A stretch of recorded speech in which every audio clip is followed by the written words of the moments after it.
Hello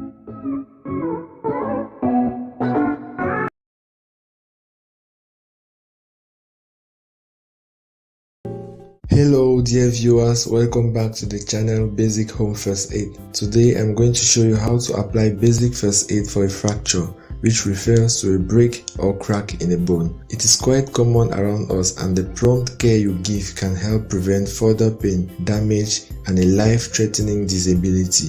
So stay with us till the end. Before I continue, if you are new here, click on the subscription button and the notification bell to know when we release a new video. Considerable force is needed to break a bone unless it is diseased or old. Bones that are still growing, for example in children, are supple and may split, bend or crack. Usually it follows a fall from a height, a road traffic accident or a heavy blow. A fracture can be open or closed. In an open fracture, the broken bone ends may pierce the skin surface, or there may be a wound at the fracture site. Carries an increased risk of being infected. In a closed fracture, the skin above the fracture is intact. A fracture can also be stable or unstable. In a stable fracture, the broken bones do not move because they are not completely broken. While in an unstable fracture, the broken bones can easily move. There is a risk they may damage blood vessels, nerves and organs around the injury. They should be handled carefully to prevent further injury. How do you recognize a fracture? There's usually a deformity, swelling and bruising at the fracture site, pain and difficulty in moving the area, shortening, bending or twisting of the limb, difficulty in moving a limb or inability to walk, a wound possibly with bone ends protruding, signs of shock especially for fractures of bones of the thigh or pelvis, a cracking sound or sensation usually called crepitus of bone ends which can be felt by or held by the casualty. Do not try to elicit this. Your aims with such a casualty are to prevent movement at the injury site and arrange transportation to the hospital with comfortable support during the transit. As a general rule, when you suspect a fracture, you must immobilize the injured part before giving any additional care. To immobilize an extremity injury, you must use a splint.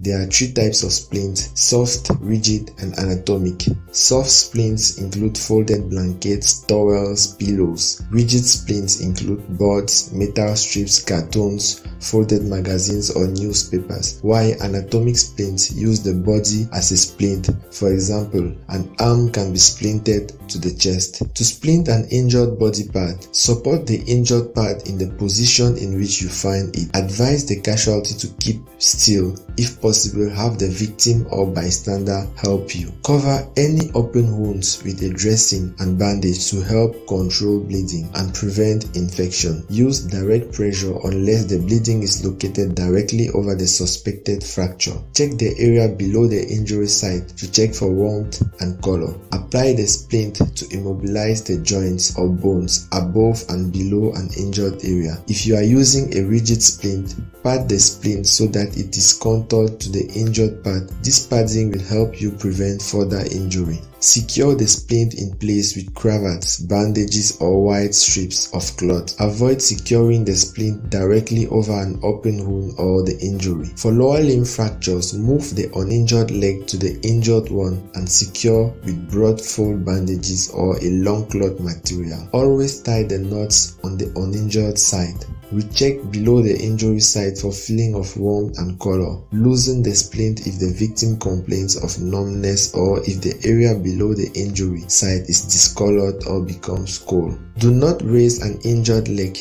Elevate an uninjured leg if shock is present. While waiting for help to transport to the hospital, check the circulation beyond a sling or bandage every 10 minutes. If it is impaired, loosen the bandages. Transport the casualty as soon as help is available, preferably in a car while protecting the splintered area. Cautions: do not move the casualty until the injured part is secured and supported unless he is in immediate danger. Do not allow the casualty to eat and drink because an anesthetic may be needed. If a bone end is protruding, do not press on it. Build up parts of clean, soft, non-fluffy material around the bone until you can bandage over it without pressing on the injury. Thank you for watching this video. Hope it helps someone out there. Don't forget to click on the subscription button to know when we release a new life-saving video. Stay safe and never forget this: if not you, hole.